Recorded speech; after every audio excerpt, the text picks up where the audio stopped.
tanta correria e agitação, o ser humano não tem tido tempo para muitas atividades importantes do seu dia a dia.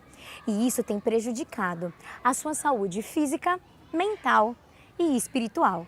Não temos tido tempo de cuidar do nosso corpo e fazer exercícios. E sabemos o quanto isso é importante, pois como a Bíblia nos diz, o nosso corpo é o templo do Espírito Santo.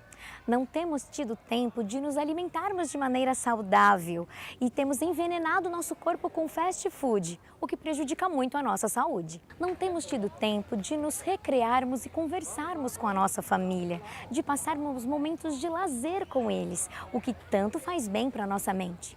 Não temos tido tempo de ler e desenvolver também o nosso raciocínio, o que tanto faz bem para as nossas funções cerebrais. Isso sem contar o tempo que deixamos de passar com o nosso Deus, conversando e aprendendo sobre Ele, orando e lendo da Sua palavra. Mas será que realmente não temos tido tempo para essas atividades? Ou não temos reservado em nossa agenda e rotina diária esse precioso tempo para Deus? O que tem roubado o seu tempo com Deus? Quais têm sido as suas prioridades? Deus sonha e espera que a cada dia você reserve tempo para cuidar de si, da sua saúde, do seu corpo e para cuidar também do seu relacionamento com Ele. Em Salmos 119, 147 diz: Antes da aurora, eu me levanto para suplicar o teu auxílio e em tua palavra deposito toda a minha esperança. Como tem sido a dedicação do seu tempo e das suas atividades para Deus? Como tem sido também a dedicação do seu corpo e do seu templo ao nosso Senhor? Esse é o tema do programa Vida Mais Viva, que começa agora.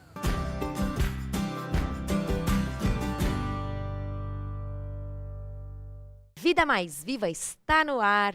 É uma alegria imensa, imensa mesmo, falar com você, de onde você nos assiste, se é de dia, se é de noite, se é de um tablet, não importa. O nosso coração fica muito grato a Deus em primeiro lugar, como eu sempre digo, pela oportunidade de estarmos aqui e também pelo privilégio de entrar aí na sua mente, falar com você. E eu não quero só falar com você, eu quero também ouvir o que você tem a dizer. Então, por favor, escreve para nós, diz aí o que você está achando, sugestões, o que você gostou, o que você quer ouvir. E eu mando um abraço especial para todas as pessoas que têm conversado com a gente, tanto no blog da TV Novo Tempo, novotempo.com/Vida Mais Viva, como na página no Facebook, como no canal do YouTube. E é super legal, porque você se inscrevendo lá no canal do YouTube, você recebe as atualizações, os programas em primeira mão. Mas antes da gente falar sobre o tema de hoje, eu ainda quero mandar um abraço, um beijo especial para a dona Darcy, que é tia do pastor Chaguri, e para o pessoal que fica lá no vilarejo de Banac, é isso, pastor? Banac. É, que fica lá no Pará? No Pará. E é até onde você pode imaginar que chega a mensagem do Vida Mais Viva. Que legal saber que você, daí de longe, pode estar assistindo a gente e também queremos ouvir você. Se você tiver acesso à internet, manda aqui um recadinho para nós. E se você assiste a gente de outros lugares, de outros países, fala lá, estou assistindo vocês daqui de tal lugar e a gente vai mandar um beijo especial para você. Ficou dado o recado, tá bom? Bom, nós vamos falar hoje sobre um tema interessante. A gente luta para se destacar, para se tornar cada vez um profissional melhor, e a gente não quer depender de ninguém, não quer ser empregado de ninguém. Nós estamos numa época em que muita gente quer empreender e virar empresário, seu próprio dono, porque não quer ser funcionário de ninguém. Mas, ao mesmo tempo, a gente se lembra que na palavra de Deus está escrito que nós somos mordomos do Senhor. Porque Ele dá alguns bens para nós, muitos bens, na verdade, que são dele. E ele dedica para que a gente cuide. E nós vamos falar sobre isso no programa de hoje. Nós vamos falar que ele nos dá 4 T's para administrar. Ele nos dá o tempo que é dele para que a gente possa administrar. Ele nos dá o templo, que é o nosso corpo, para que a gente possa administrar. Ele nos dá talentos que ele distribui como quer. E ele nos dá tesouros. Sobre isso que nós vamos falar hoje, e se não der para falar tudo hoje, a gente ainda vai falar na semana que vem sobre esse assunto. Mas antes de falar sobre isso, quero que os nossos amigos possam falar com vocês também. Professor Fernando e pastor Chaguri, tudo bem com vocês? Tudo bem, satisfação estar com vocês mais uma vez. Espero que esse programa seja maravilhoso na sua vida e aprender a respeito de mordomia é fundamental para ter uma vida em paz com Deus. Sempre um prazer estar aqui novamente, onde vamos poder hoje juntos tratar esse assunto tão importante, assim como o pastor falou, espero que seja de grande valia para a vida de todos que nos assistem. Certamente será. Então você já vai ser o primeiro para quem eu vou lançar a pergunta, professor. O que é ser mordomo, então? A palavra de Deus, desde o início, em Gênesis, vemos Adão e Eva já como exemplos de mordomos. Porque a eles foi entregue o jardim para cultivar, sendo que o jardim não era deles, mas eles tinham essa responsabilidade de cuidar do jardim, essa responsabilidade de ser mordomos de Deus, cuidando da criação como representantes de Deus. Então, o primeiro aspecto do mordomo, ele representa o seu Senhor, ele é um cargo de confiança. No Antigo Testamento, vemos vários exemplos de mordomos. Vemos o próprio José, que foi mordomo na casa de Potifar. Temos exemplos negativos, como Sebna, no tempo do rei Ezequias, que não foi um mordomo muito bom, onde se engrandeceu o seu coração e acabou passando por uma situação de humilhação. E no Novo Testamento, a palavra mordomo é usada de novo várias vezes. Temos a palavra grega oikonomos no Novo Testamento para mordomo, aparece 10 vezes. Existe também a palavra epitropos, que aparece 3 vezes. O que elas querem dizer? Oikonomos seria a administração da casa. Oikos, casa, né? Nomos, administração. Você vai estar administrando a casa. A palavra epitropos era usada para tutores, então um tutor do governo, alguém que administrava uma função pública, alguém que era um tutor de uma criança, por exemplo. Então, são palavras fortes, porque hoje talvez fique um pouco corrompida a nossa visão, né? Pelos filmes, pelas coisas que a gente vê do mordomo, assim, de repente somente como servo. O mordomo Não é um pejorativo. servo. Não é pejorativo, ele é um servo que tem um cargo de extrema responsabilidade, ele é um administrador, um gestor. Então é nesse sentido que a gente poderia definir a palavra segundo o que ela nos é apresentada na Bíblia. Considerando nos dias de hoje, nós vamos falar um pouco sobre essa questão do que é ser bem-sucedido. O que é alcançar sucesso, ser bem-sucedido aos olhos da sociedade? Então, primeiro, essa questão que ele mencionou do mordomo, bom lembrar também que é um representante de Deus, né? Ele tem a imagem de Deus. No Éden, ele era um representante do Senhor, ele era, na cultura patriarcal judaica, é aquele que substitui o dono em um determinado Como se fosse momento. o vice-presidente. É, o vice-presidente. O dono não está presente, ele é o substituto, é ele que cuida daquilo que é do dono. E nós temos vários temas a respeito do assunto na Bíblia, as parábolas de Jesus, que ele fala também a respeito de mordomia. Agora, com relação à sua pergunta, ter sucesso no nosso mundo é você ter conquistas, é você estar no ápice da sua vida, alcançar aquilo que outros não alcançaram, estar no topo de todas as argumentações, sejam essas acadêmicas ou profissionais, mas alcançar o topo. Esse é o sucesso. Espelho para as pessoas, o sucesso, invejável. ser reconhecido, né? Ser reconhecido, o centro das atenções. Esse é o sucesso que nós vemos no mundo empresarial, no mundo acadêmico. Você precisa ser um referencial às outras pessoas. Destaque, né? Destaque, fora do comum. As pessoas têm que querer ser iguais a mim e assim vai, né? E na visão espiritual, o que é ter sucesso? O que é alcançar o sucesso, ser bem-sucedido? Como o pastor comentou, na sociedade atual vemos cada vez mais o sucesso sendo relacionado ao ter, né? O sucesso cada vez mais se relaciona a algo que a pessoa tem. Eu vejo que no mundo espiritual, para Deus, o sucesso talvez esteja muito mais relacionado ao ser do que ao ter. Então, aos olhos de Deus, a pessoa de sucesso é aquela que a cada dia vai se moldando a sua imagem. A pessoa de sucesso para Deus é aquela que a cada dia vai sendo transformada pelo Espírito e vai restaurando no ser humano aquela imagem corrompida pelo pecado. Para Deus, de repente, a pessoa ela tem muito sucesso, porque ela consegue perdoar, porque ela consegue amar, porque ela consegue servir. Mas para o mundo, aos olhos daquela pessoa, ela não é sucesso porque ela não é uma referência numa área, porque ela não tem posses, porque ela não tem algo que o mundo tomou como referência. Mas para Deus os valores mesmo que são ela não outros. tenha blog, que ela não tenha fotógrafos indo atrás dela, seja uma pessoa totalmente anônima, né? É a questão. E por que a gente mencionou tudo isso? Porque a forma como a gente vai gerir a nossa vida tem tudo a ver com essa questão, né? Você tá buscando ser bem-sucedido aos olhos de quem? não tem uma pessoa que está nos assistindo que deseja ser mal-sucedido. Todo mundo deseja alcançar o sucesso, mas você está mirando o quê? Você está mirando a alcançar sucesso aos olhos de quem? Se você se fia, né? Se você se pauta em alcançar o sucesso perante a sociedade, pode ser que coisas importantes fiquem para trás. E o programa de hoje tem justamente esse assunto de trazer o que é importante à tona. A primeira coisa que nós vamos trazer à tona como de grande importância é o tempo.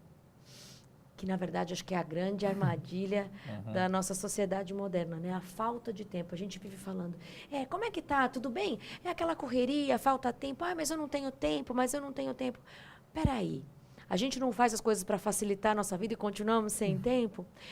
O que a forma, aí a pergunta que eu faço é, o que a forma como a gente administra o nosso tempo diz sobre nossas prioridades? Na cultura judaica, o tempo é essencial. O judeu, por natureza, ele é muito reflexível. Ele tem a capacidade de reflexão que o ocidental ele não tem. É dedicado um tempo especial para a reflexão, para o estudo. E quando a Bíblia fala da valorização do tempo, ela está falando de uma valorização reflexiva a respeito de Deus, a respeito das maravilhas do Senhor. É questão de prioridade. O que é prioridade para a sua vida? Se a prioridade está nas coisas, então você vai destinar a busca no ter. Se a prioridade está no ser, você vai destinar na questão reflexiva, contato com Deus, a busca, valorizar o tempo. Aí, dentro disso, se abre para outras gamas relacionadas ao assunto, a família, tempo para a família, tempo para o trabalho, mas primeiro está Deus, tempo para a família, tempo para o trabalho, tempo social, sociabilização. Hoje com a internet, celular, ninguém mais se perdeu isso. Ama coisas, mas não ama pessoas. Então essa é a realidade. Muitas vezes a gente vive uma vida assim, diz uma coisa, mas faz outra no seguinte sentido. A gente fala assim, as coisas mais importantes da minha vida são os meus filhos.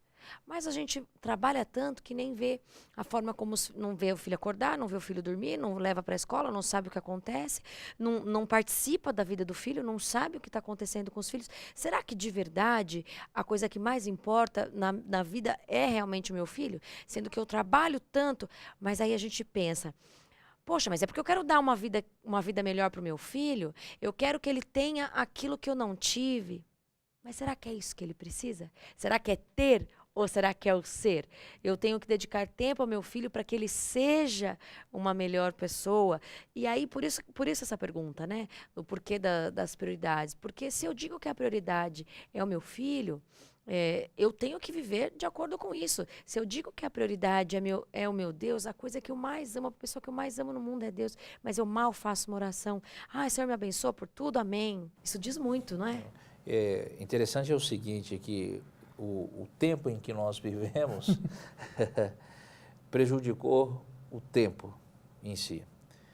Porque hoje, nesse tempo, não se tem a capacidade de reflexão.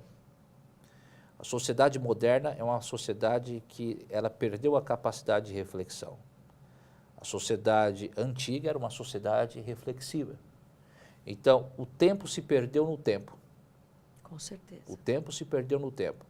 Isso tornou prejudicial o homem em si, a valorização e a prioridade. Então, o que é prioridade hoje para o ser humano, Fernando? Prioridade hoje para o ser humano é o ter. E ele consegue o ter pelo tempo, mas o tempo no ter. Agora, o que é prioridade para o homem no período bíblico e na cultura judaica? É o ser. E ele conseguia o ser no tempo. Ele conseguiu ser. Então, essa característica é muito importante, essa reflexão. Esse é um fator bem importante, como o pastor comentou, porque na cultura judaica, na cultura até oriental, podemos dizer, até nos dias de hoje em algumas regiões, valoriza-se muito a questão da honra e da vergonha. Sim. Não a virtude não as posses, mas a pessoa ela é valorizada pelo conhecimento que ela adquire, pela sabedoria que ela possui, pela honra que ela demonstra, integridade, né? Que ela possui. Então, a pessoa, numa cultura onde valoriza-se essas coisas, vai gastar o seu tempo em busca de tais virtudes. Mas quer dizer, então, que eu deveria passar o tempo todo ou em oração, ou lendo a Bíblia, e não ir atrás das minhas coisas, da luta da vida diária. É errado eu querer também ter sucesso material? Eu quero ser, mas eu também quero ter. Como é que a gente encontra esse equilíbrio? Para tratar essa questão, voltaria aqui ao tema da mordomia, porque iniciamos o programa falando um pouco conceitualmente do que é um mordomo na palavra, mas no Novo Testamento tem algo novo que nos é trazido. Me permita abrir aqui em 1 Coríntios 4, versículos 1 e 2, fala o seguinte: assim, pois, importa que os homens nos considerem como ministros de Cristo e dispenseiros dos mistérios de Deus. Ora, além disso, o que se requer dos dispenseiros é que cada um deles seja encontrado fiel. Ou seja, o Novo Testamento traz a questão do mordomo como se fossem mordomos de Deus e não de um senhor qualquer. Então, voltando à sua pergunta, há algo errado em buscar o sucesso, seja ele até material, há algo errado em buscar o ter? Eu não vejo que há algo errado, de forma alguma. Deus nos dá talentos, capacidades, habilidades para buscarmos também a parte material, que Ele sabe, inclusive, que precisamos. A questão, o ponto de equilíbrio que perguntou, é saber que nada disso nos pertence. É saber que somos mordomos de Deus. Que eu saber que somos aqui pessoas que vão ser responsáveis por ministrar essa graça de Deus para as outras pessoas. Então, à medida que eu busco o sucesso pelo sucesso, talvez eu vou acabar me perdendo no caminho. Mas se eu busco um sucesso profissional, se eu busco um crescimento, se eu busco bens materiais, para usar aquilo para o bem, para usar aquilo para edificar tanto a minha família quanto o máximo de pessoas que eu puder, sabendo da minha posição como mordomo de Deus, aí eu não acredito que haja nada de errado nisso. Você citou uma coisa importantíssima, porque quando você entende que você não é o dono do seu tempo, você é um administrador de alguém que te deu esse tempo, tudo muda de figura, né? Porque você pensa assim: eu vou gastar meu tempo aqui assistindo essas porcarias na televisão, vou gastar 1 hora do meu dia. A gente fala, não tem tempo, mas quanto tempo a gente passa vendo redes sociais, a gente passa na internet vendo um monte de bobeira, a gente fica assistindo coisas que não engrandecem, e nem estou falando de ser pecado ou não, estou falando de coisas que não engrandecem a nossa vida, e de repente às 24 horas do dia. E o dia que o meu chefe, de quem eu sou um mordomo, vier me perguntar: o que é que você fez do seu tempo? O que é que a gente vai poder dizer, né? Como é que eu posso saber que eu preciso fazer uma mudança na administração do meu tempo? Eu creio que quando as prioridades elas estão equivocadas. Então, prioridade equivocada significa tempo equivocado. Dedicação em um determinado assunto que não tem sido proveitoso, positivo para a sua vida. A palavra de Deus em Apocalipse, Apocalipse capítulo 3, verso 3, nos diz o seguinte: lembra-te, pois, do que tens recebido, e ouvido, guarda-o e arrependa-te. O texto de Apocalipse está falando sobre a palavra e a graça de Deus, receber a palavra, a graça de Deus, mas ela usa esse termo de guardar, que é um tipo de mordomia. Tesouro, né? É um tipo de mordomia. Guardar a palavra de Deus na sua vida, guardar a verdade de Deus, é um tipo de mordomia que é prioritário para a vida do crente. É muito prioritário para a vida do crente.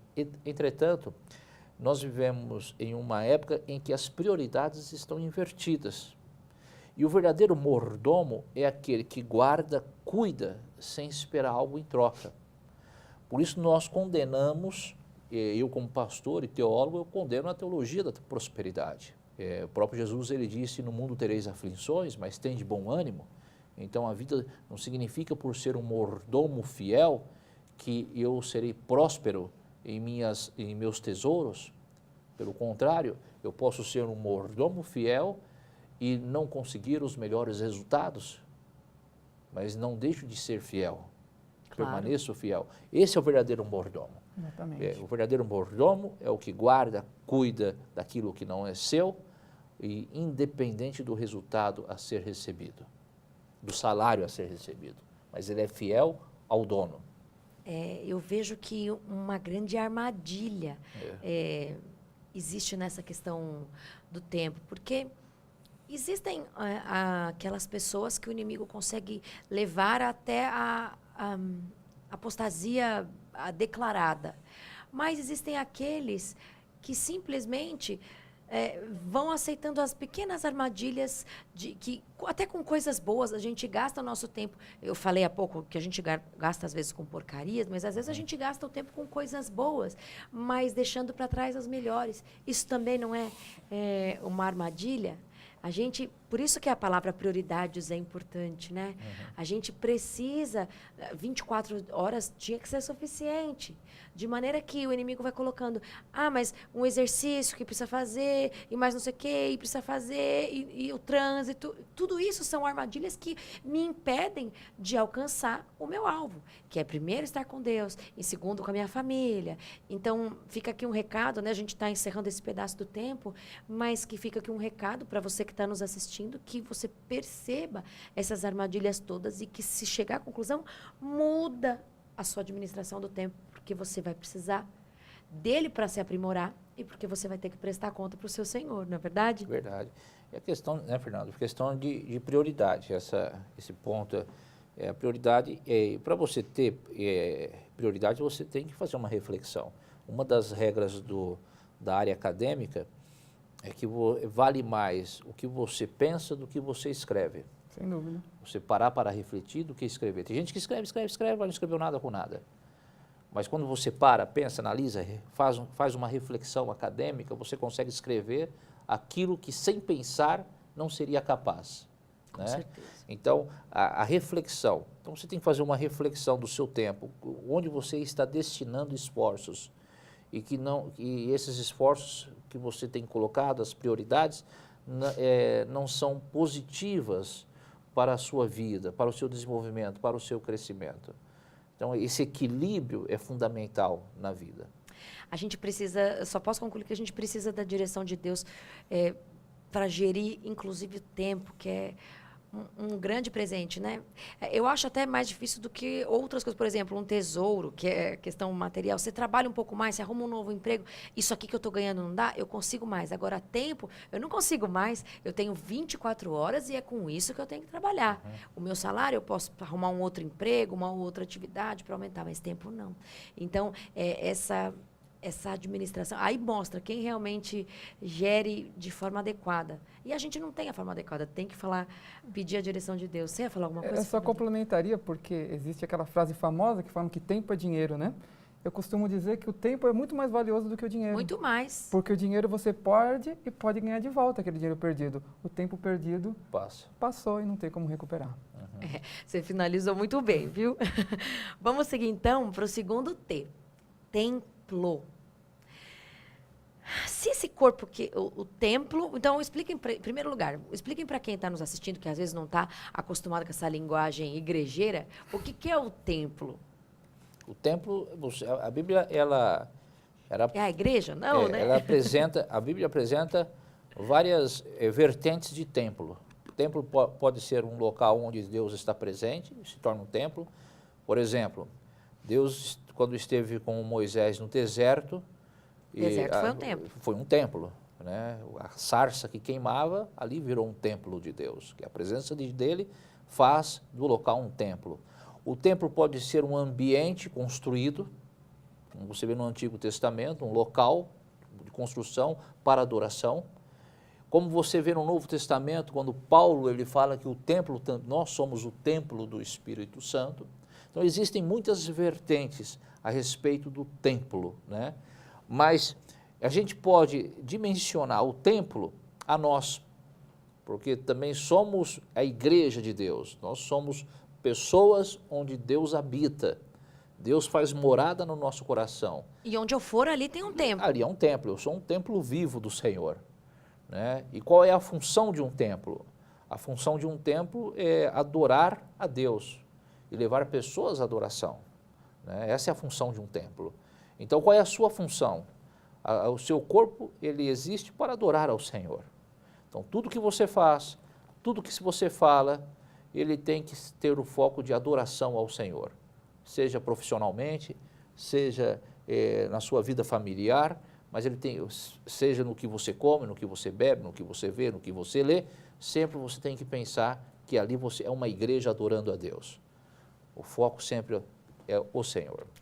Você ia falar alguma coisa, professor Fernando? Então, complementando, né, um ponto importante nessa questão de templo, como o pastor bem colocou, que eu vejo até em comum em todas essas manifestações de templo, é justamente a presença de Deus. Então, a partir do momento que entendemos a presença de Deus em nós, passamos a compreender esse intuito de por que Deus está em nós, para a adoração nossa, para levar os outros à adoração, conseguimos entender o nosso corpo como um templo de Deus. Então, quer dizer que a forma como eu cuido desse templo, do templo físico, mas também do meu templo, Deus está interessado com isso? Tá? Porque nós somos um templo no tempo. Com certeza, nós somos um templo no templo. É.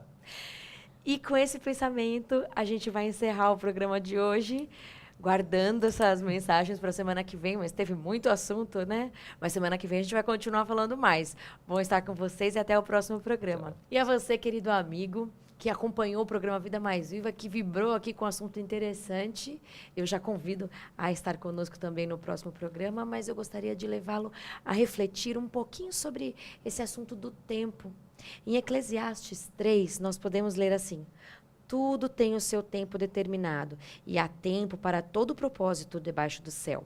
Há tempo de nascer, tempo de morrer, tempo de plantar, tempo de arrancar o que se plantou, tempo de matar, tempo de curar, tempo de derrubar, de edificar, tempo de chorar, tempo de rir, tempo de prantear, tempo de dançar, tempo de espalhar pedras, tempo de ajuntá-las, tempo de abraçar e de afastar-se de abraçar, tempo de buscar, tempo de perder, tempo de guardar, tempo de lançar fora, tempo de rasgar, tempo de coser, tempo de estar calado e tempo de falar, tempo de amar, tempo de odiar, tempo de guerra, tempo de paz.